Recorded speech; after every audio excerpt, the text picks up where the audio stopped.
Welcome to the Professor Slots Podcast. We help slots enthusiasts improve their slots gambling performance with next-level tactics and strategies. Want to accelerate your slots journey, be more profitable, and understand casinos better to take advantage of them? You're in the right place. The Professor Slots team has over a decade of experience providing strategies for slots enthusiasts just like you. And now, to help you, here's Dr. John Friedel, Professor Slots. Hello. Today's episode number 156 of the Professor Slots podcast is about my interviewing author, Charlie Freyr, who wrote Casino Fun 101, a great book full of advice about doing well at a casino while having an entertaining time. In case you missed it on my last episode, I went over 7 practical ways to take advantage of your casino while also interviewing audience member Chuck about what he's learned from me about slots. I hope you enjoyed listening to my last episode as much as I enjoyed making it for you. Remember to sign up at professorslots.com/30days to register for my online course for slots enthusiasts, 30 days to play slots smarter and win, including leaving a casino with your winnings. With it, you'll get lifetime access, a free copy of my 200-page slots book, and spreadsheet templates for slots record keeping for income tax preparation purposes and gameplay analysis. It also comes with a 1-month free membership to my Slots Enthusiast Growth Network, where you'll get community support and accountability. Visit professorslots.com/30days to learn more about this well-received course, including a description of its contents as well as testimonials. Here's my interview with Charlie Freyr, author of Casino Fun 101. Enjoy. So today I'm here with Charlie Freyr, and he has a book called Casino Fun 101, How to Go to a Casino, Have a Great Time, and Not Lose Your Shirt. It is the best book. I don't mean to give it away, but it is the best book I've found on casino fun and on casino stuff. There is other books that are out there that I've gotten, and the font size is, imagine holding my fingers like 2 inches apart. and oh, look, it's maybe 3 pages, but they made it last 30. And yours is wonderful. It is well thought out, well planned, and it covers all the different things. Now, for those of you who are, if you are a listener that likes table games, I recommend this. I don't talk about table games, but I do occasionally enjoy them, but it's not the topic of what I talk about. But Charlie is excellent. Say hello, Charlie. Hey, hi. Thank you, John, for having me on your podcast. I appreciate it. Yeah, you're quite welcome. It was, I don't know that I'm going to be able to find another author to talk to about casinos. This is harder than I thought, trying to find good books on this. Before we start, I just wanted to say thank you to you. I'm not completely familiar with your work with slot machines, but just in looking at some of the things you've done, I just think you've done a really amazing service to people that want to play slots. And I had no idea that they could be, there were so many angles to it. So I appreciate that. And it's really consistent with my book in terms of, learning the game and really learning the game, not just the basics, but there's a lot to these games that a lot of times people don't learn. And so the casino has even bigger advantage. I am learning. I have a survey that I put out every year, and I've only done one. The last one was 2 weeks ago, and I'm learning more about what my audience thinks of certain things. Well, I'd win more money if I took more money to the casino, and I'm like, what? And I had to get my mind around that. So I read your book, and it is interesting how you clear all this up in words that you use. I think there are some similarities. You have number 7, be comfortable with the amount of money that you could lose. I call it the golden rule of slots gambling. only take as much money as you can comfortably afford to lose. And I know that we met through another podcaster, and he has a rule like that, and we all have that rule. So we understand that is quite possible. I don't know if you noticed, John, what I added though to that, and still have fun. So I was really trying to make the point there, just as you said. I mean, never lose more money than you can afford to lose. That would be crazy. But I know people that lose money they can afford to lose, but they're not having fun.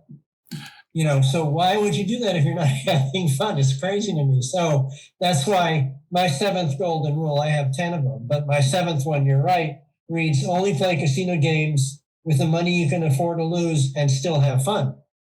I think that is a wonderful idea, a wonderful addition. I pulled it out of my work because I've talked to people who asked them what their goals were. Yes, exactly. Yeah. And they did not say it was to have fun. Yeah. Yeah. But when I went with them to the casino, it was to have fun. Yeah. So there was a little bit of confusion about what exactly is their goal. It felt like, and I know that we're really getting into the deep into it.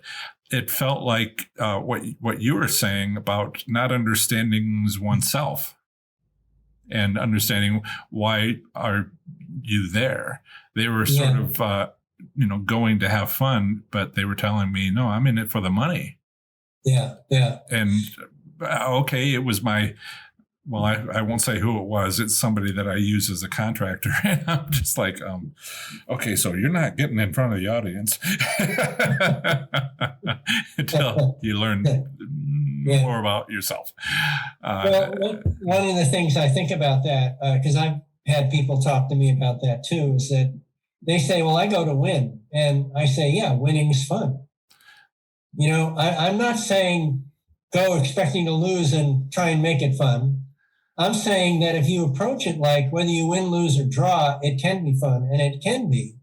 And if you don't have pressure on yourself to win, I find you often do better anyway. So I think it just depends what you're committed to and what you really want to get out of playing. And there are professional players that do go to the casino and do consistently make money. But I'm not one of those, and I really appreciate and respect someone that does that. They're a pretty rare person. But really, I go to the casino because it's entertainment. I want to have a good time, and I love winning. So I study, and I prepare, because I'm going to do everything I can to win. And that is, why I like the book so much. When I take a slightly different approach, but it's not really different. It's the same. I say, what's your goal? But I don't say you need to have only one. Recognize that if you're there to have fun, that is it number one or number two? If you have to go at 4:00 in the morning and you don't want to, well, if your goal is to have fun, then you won't go.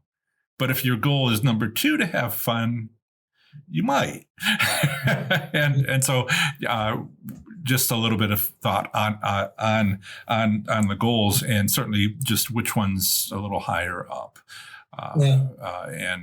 If you're not having fun, then what's the point? Right. And, just a little background where that comes from, at least in my life, is my dad. And I think I know I tell a little story about him in my book, but he... I was going to ask you about your first gambling experience. Yeah, he was a very, very hardworking person. And he also played really hard.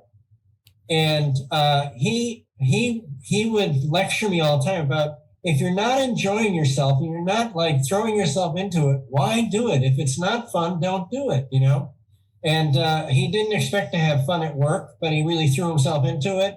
But when he wasn't working, he was always having fun. That's wonderful. he's the kind of guy that if he didn't like a movie halfway through, he wasn't afraid to walk out. He wasn't So that's where that notion really comes from, is my dad. It's not really a gambling thing. It was just a life lesson that he drilled into me over and over again. And I've tried to do my whole life. I've tried to be responsible and do what you need to do. There are things you need to do and you are obligated to things. But at the same time, I always make sure I'm dedicating myself to having fun in one manner or another. And playing in casinos, playing casino games is a lot of fun for me. And that's why I do it. And that's why I go.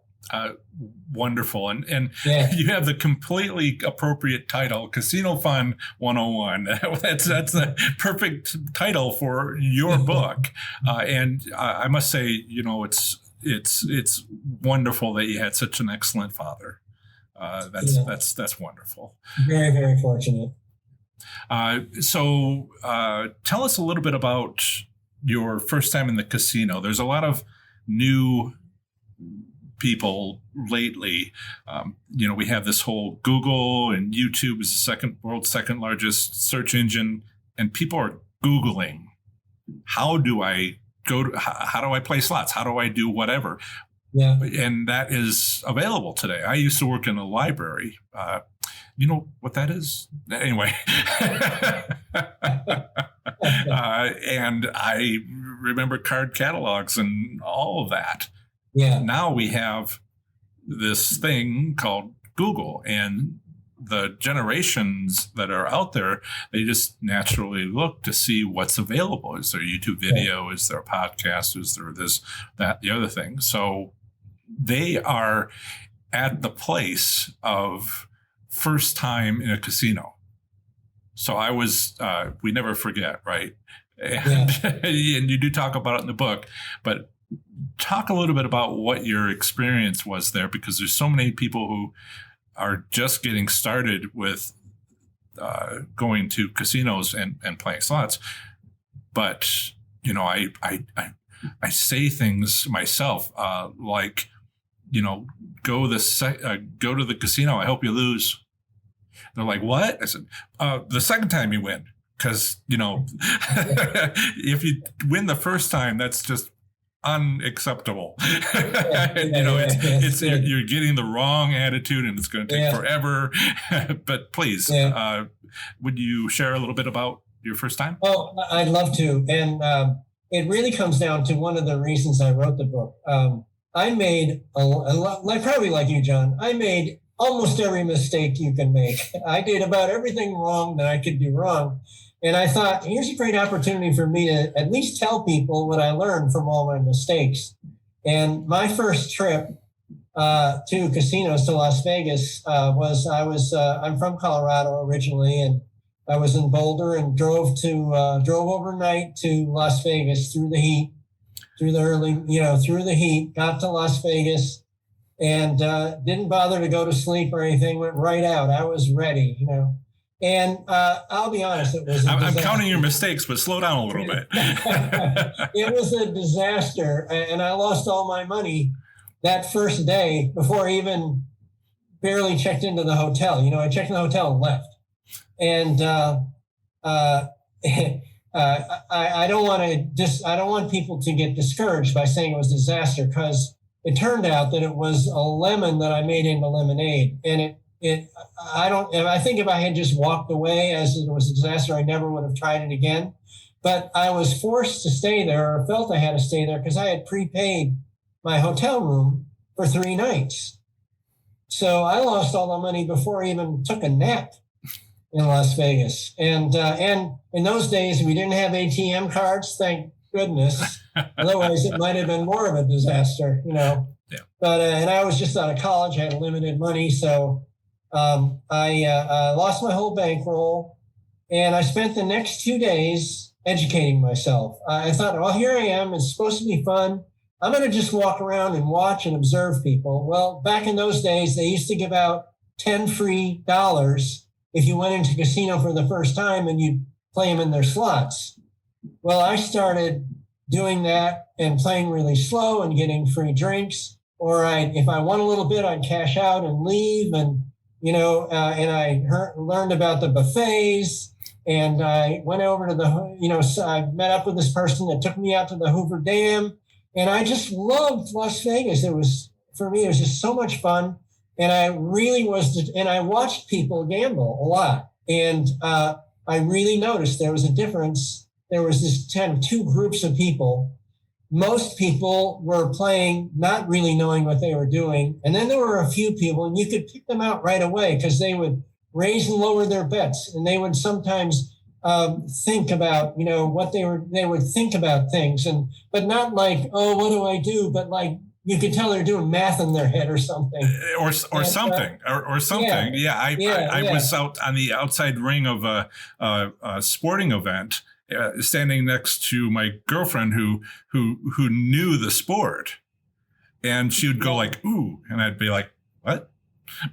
What happened? And it was play by play for her, but for me, I was like, what's going on? Yeah, good. Yeah, and so I left after those 3 days, I left actually there 4 days, 3 nights, really determined that I was going to figure this thing out, and I was going to be like those people, because they did look like they were having a really great time. And, it didn't seem to bother if they lost or won. Some people would lose. These people, no big deal. It's kind of like they were on the big picture trip, not the short picture trip. And so that was my first trip, which was a disaster, but turned into be a blessing in disguise. And gambling became a lifelong hobby and as something I really enjoy. And yes, it's cost me money over the years, but so has a lot of other things. And sure, hobbies cost money. Yeah. So no big deal. Yeah. I once went to a bicycle shop and I saw Batman's bicycle. $10,000 on a bicycle. I'm like, what the heck? Does Batman know you have his bicycle? It's just amazing what we'll spend.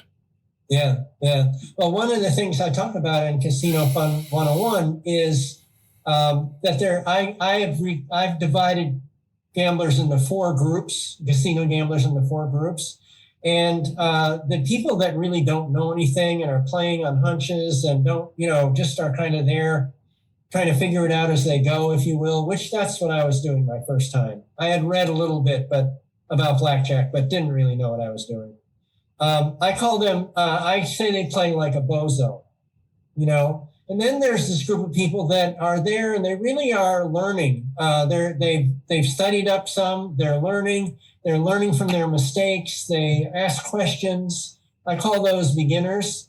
And then we have better bettors, what I call better bettors. And those are folks that are really pretty good at the games, pretty much know how to budget their money. You can tell they know how to quit when they're ahead. They have those really good habits. And then there is the boss, B-O-S-S, and they're people that can adjust their game according to what's going on in the casino.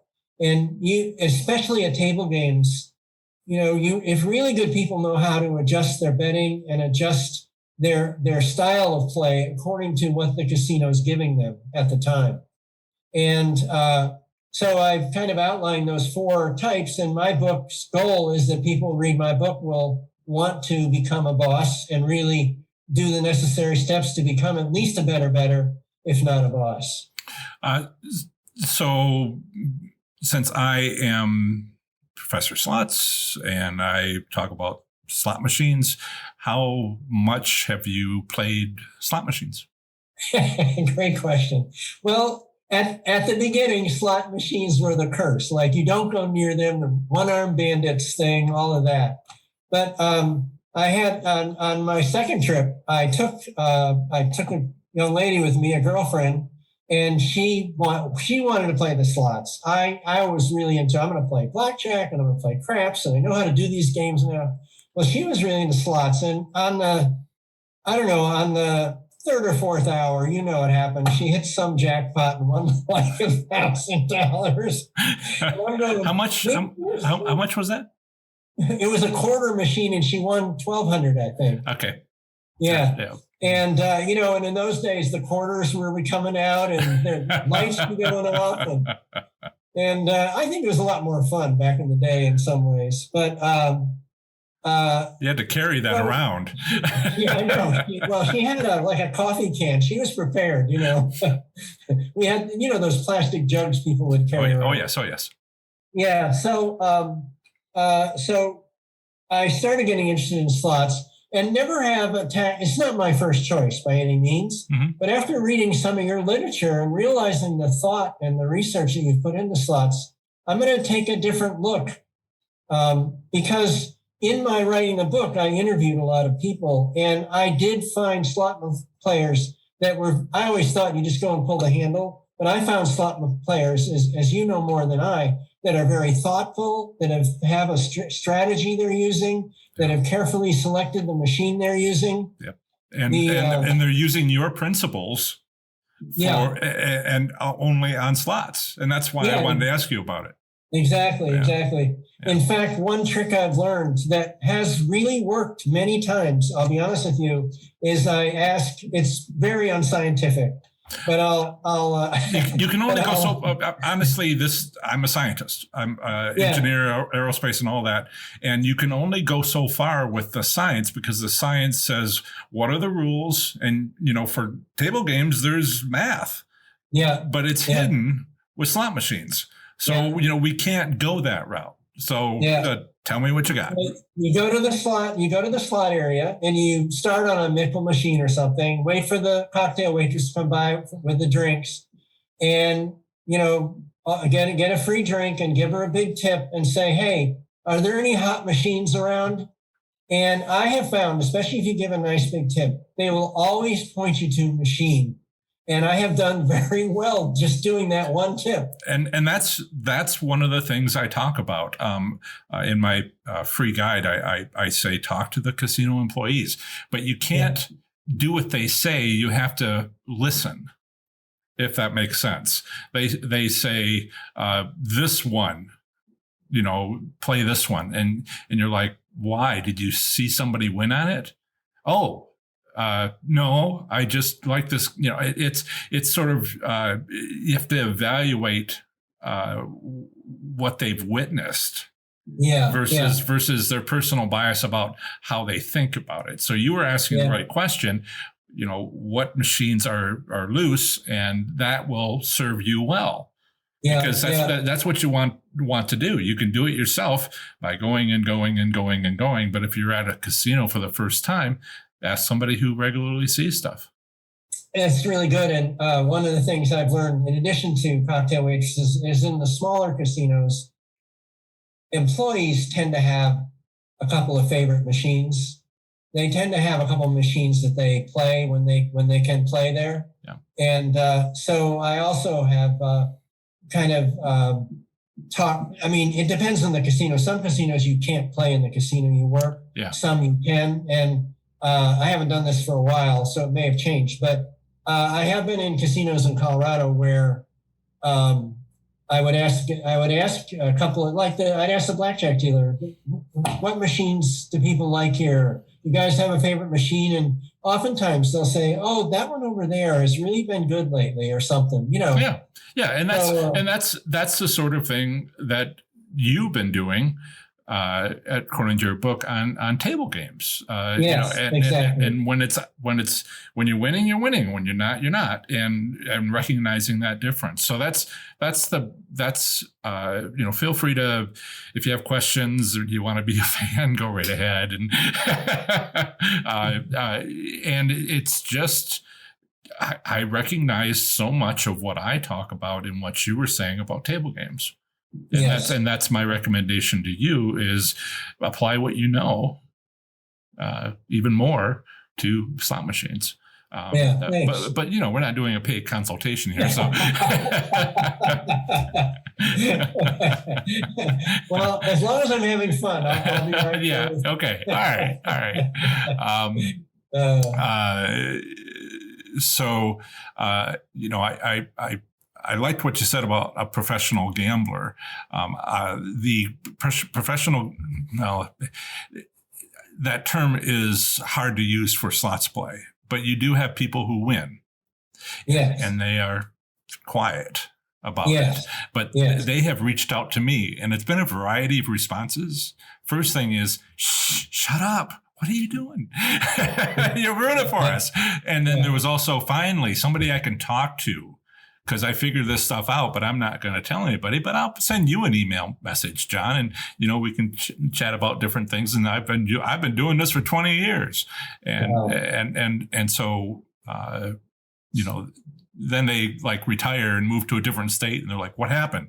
Well, it wasn't you; it was the casino, and you left that behind. Yeah. Oh, funny! I thought it was me. Okay,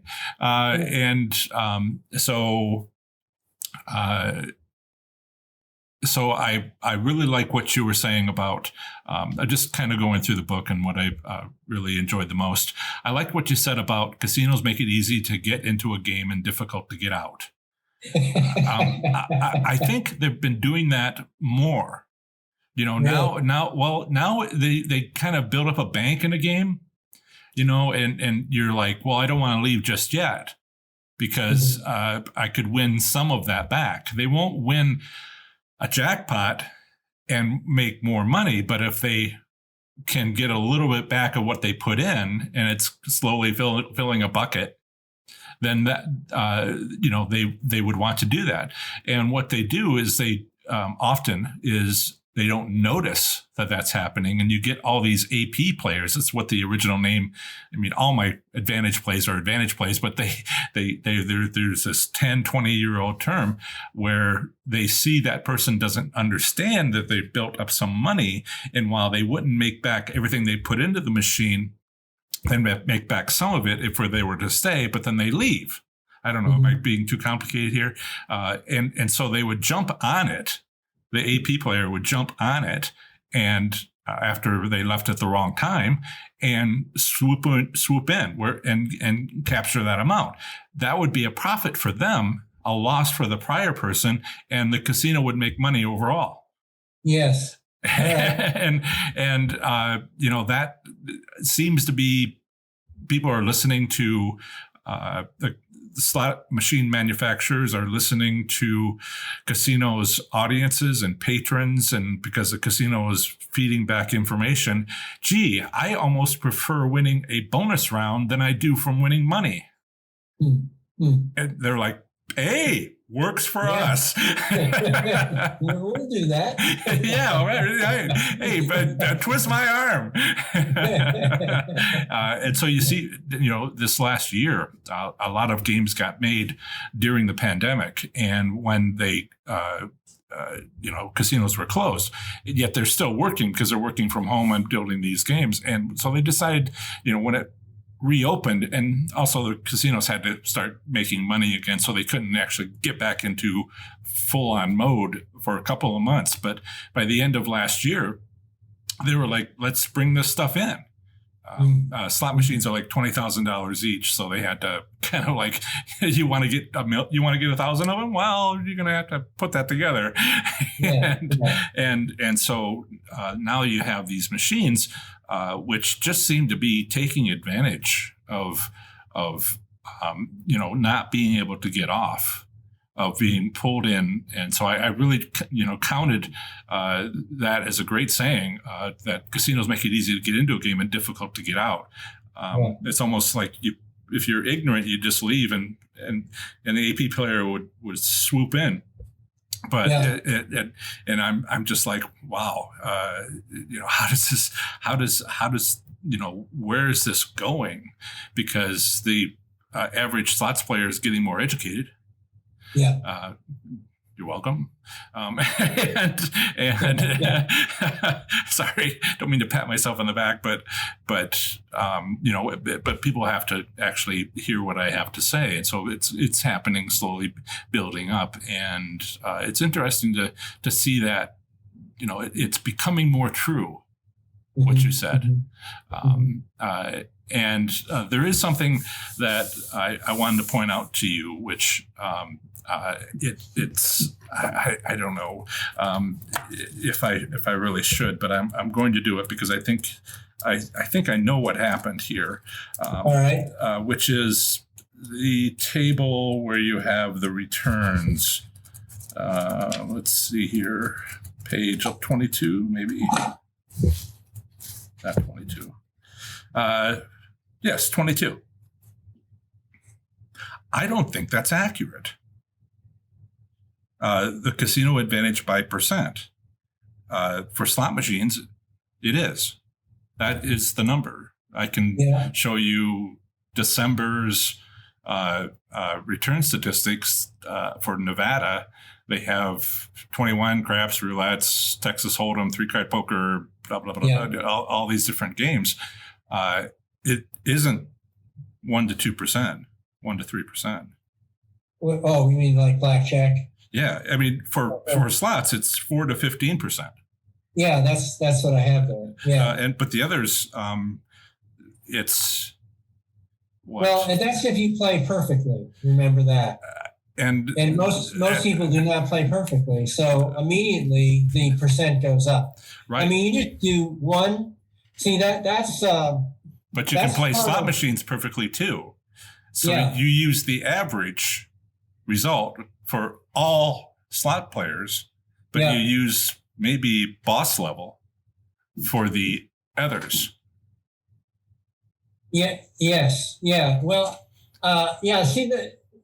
I think you're talking about. This is really interesting to me because with table games, and you tell me if this is true with slots, but you see with table games, every situation there is what I would call a perfect play. Oh yes. There is the right thing to do where the odds are best in your favor. Even if it's you only have a 20% chance on this particular hand, that's the one you pick because anything else is even less than that. Yes. You're always picking the highest percentage play. And the game of blackjack. Well, let me share with what you just said. Yeah. On slot machines. Thank you. You have an advantage that you can get for table games by choosing which table you pick. Yes. And what time you choose to pick it. Yes. That still exists on slot machines. Tell me more. Well, if you're about to move into, when I play, and I'm like, whoa. When did you choose to play? Which machine did you choose to play? Right. And that's where everything's at. I see what you're saying. Yes. And there's an advantage to picking a table for your table game. And, everybody's unhappy and all the different things you were talking about. Right. You don't get access to the math in slot machines. You don't know, it's, you might be able to find some game where you're looking at some sort of advantage like progressives and it's the must hit by. I won't say that it doesn't exist during the play, but it's the selection of the machine. Yes. Okay. And just like it's a selection of the table game, which you very well know. And that's it. I mean, that's primarily it. If you go how can you tell? Then it's just a matter of how do you tell the difference between this table game or that table game, or what time, what's going on with what time it is and how those table games are going. When I talk about slot machines, I say, how do I tell the difference between two different slot machines? One is what time is it? Another like table games, and like table games, I say, is it on the edge of the casino floor overlooking the table games? Because the rules are that most states don't have a cap on what the return is. Of course, if you have a cap, if they put too many machines to be over 100%, then they won't make money. Right. But if they do it on one and more than make up for that by all the others being low, I mean, that's just marketing.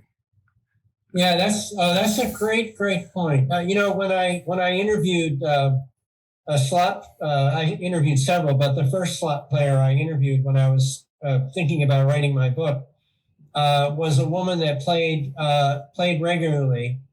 And that was the first thing she told me, John. She said, it's all about machine selection. And I, being ignorant, really, well, what do you mean? Who's that? Who's that? Completely ignorant. Yeah. One of the later things that you said, I don't know if I have notes on this or not, was, you're self-taught. And everybody's self-taught. Well, once we start getting together and learning from others, you actually step forward. But there's been some sort of resistance. I think I understand what it is to that happening with slot machines. People are like, it's completely random. And I go, have you looked at the history? There's a 3% chance you'll win. Not a 90% chance you'll win. 3%. They improved the odds 100 years ago.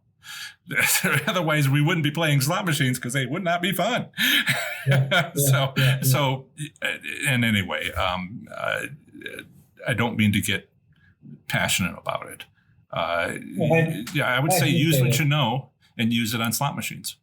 I'm really looking forward to that now. And I'm realizing as you talk to me that I have really been someone stuck in the paradigm of one-armed bandits.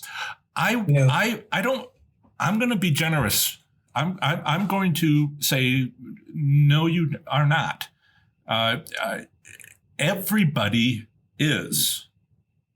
And you are head of the pack.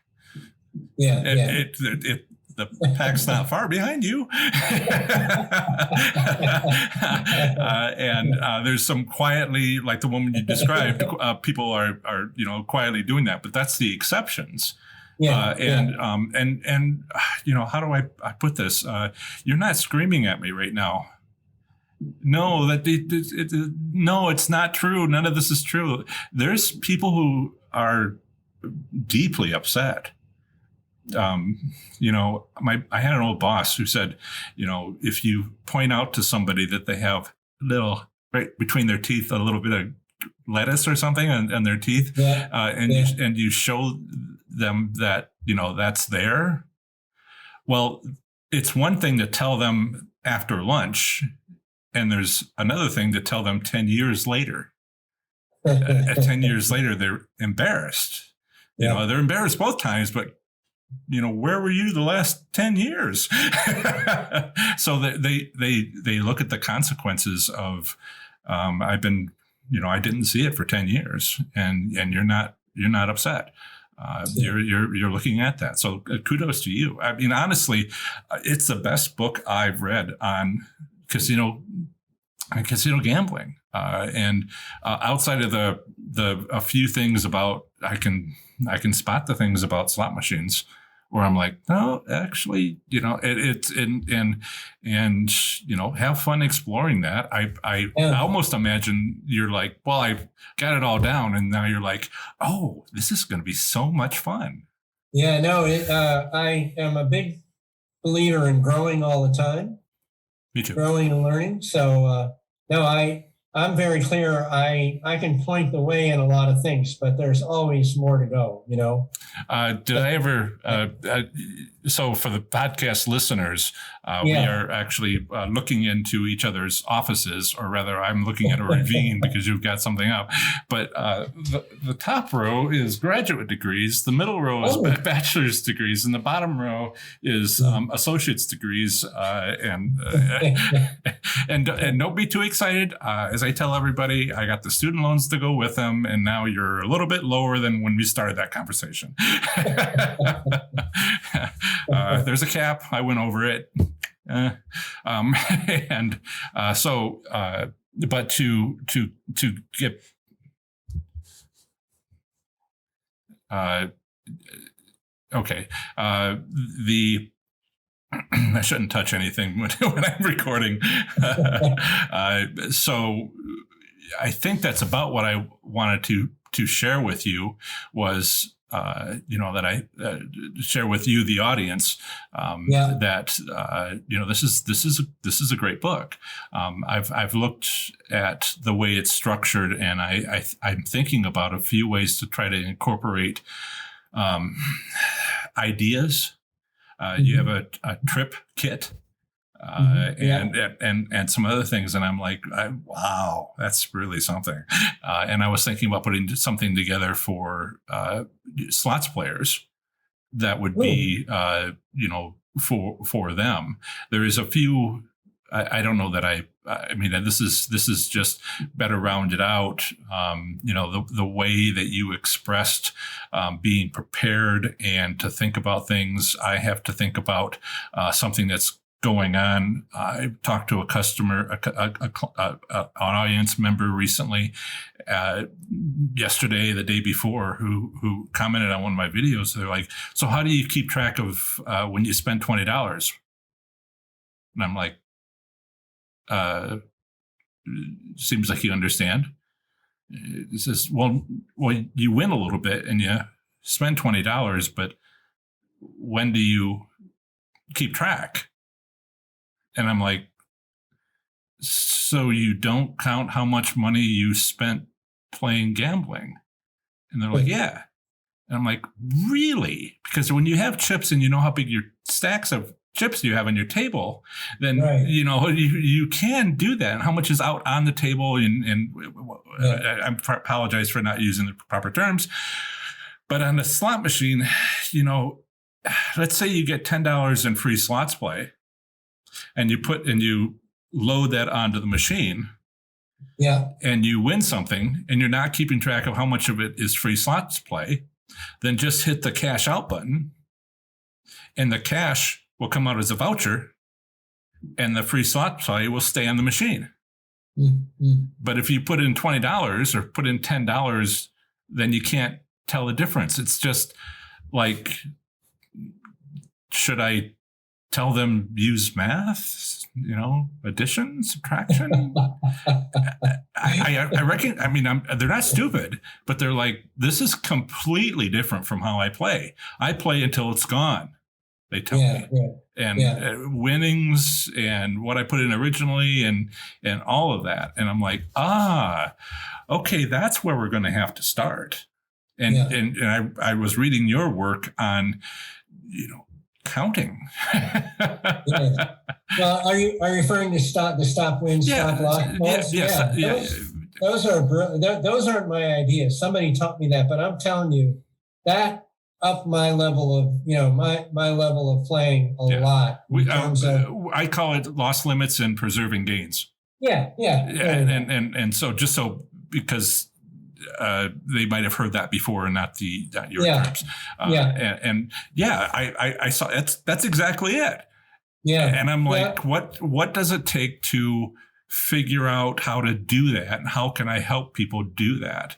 Because honestly, right now, that's another disadvantage of slot machines, and also advantage for the casinos, is you're not keeping track of how much you won. Right. Or how much you lost, which is you have to put it in the machine. Yeah. Oh, right. I know what you're saying. But if you put $3,000 in and then you're not keeping track, then you don't know how much you've lost of it. It's not a good thing. But I've known and seen people go back and forth to the ATM, and by the end they have no idea. Yeah. Wow, it's just amazing to talk to somebody who understands this. This is awesome. In any case, I am on my own slots journey, and I'm sharing with everybody what I saw, what I've learned, and I appreciate your being something of a mentor for me. Thank you. And if I can do anything like that for you, sign up to my email list. I'm going to, and I'm going to take you up on that. I'd love to really explore more about playing slots, and I plan to try some of your ideas and practice some of your ideas. So just to give a free consultation. Won't go an hour or anything like that. Where do you play slots? Mostly at Foxwoods. Okay. Yeah, mostly at Foxwoods. There's a small casino here in Maine. I go up there to play blackjack. I've never really played slots there, but there is a small casino here. So at Foxwoods, just to let you, I don't know if I'll be able to give you much of a clue. I have a couple articles on Foxwoods. I have been there. They're highly competitive with Mohegan Sun, but they've sort of stepped away from that, building each other up. But when MGM Springfield came in across the border, I used to live in Connecticut. When MGM Springfield came on board just a few years ago, they never knew what hit them. Foxwoods got itself to number 2 in the world by competing with Mohegan Sun, and then MGM kind of walked into it, and they were just like obliterated. A year before MGM Foxwoods started, MGM Springfield actually opened. A year before that, they started building loyalty. The Foxwoods started building loyalty into their people by giving them wins in order. It's a year-long plan. The execution started a year before it happened, and the planning was before that. So if you want some insider information about that, not insider, I might be able to dig some of it up, but I'm not going to try to remember right now. My cat is getting hungry. No, I appreciate that. That'd be fun. That'd be a fun new experience for me. So I appreciate it. Sure. Okay. So thank you so much for being on my podcast, and your book, Charlie Freyr, is Casino Fun 101. That'll be in the show notes for anyone who wants it to look for it. And thank you so much. Yeah, thank you, John, a lot. Great interview. Thanks. Sign up at ProfessorSlots.com/30 days to register for my online course for slots enthusiasts, 30 days to play slots smarter and win. With it, you'll get lifetime access, a free copy of my 200-page slots book, spreadsheet templates for slots record keeping for income tax preparation purposes and gameplay analysis, and 1 month free membership to my Slots Enthusiast Growth Network, where you'll get community support and accountability. Visit ProfessorSlots.com/30 days to learn more about this well-received course, including a description of its contents, as well as testimonials. That's the end of another great episode of the Professor Slots podcast. Thanks so much for listening. I plan to have the next episode come out very soon for you, where I'll have more amazing content for the show. Until the next episode, have fun, be safe, and make good choices. Bye.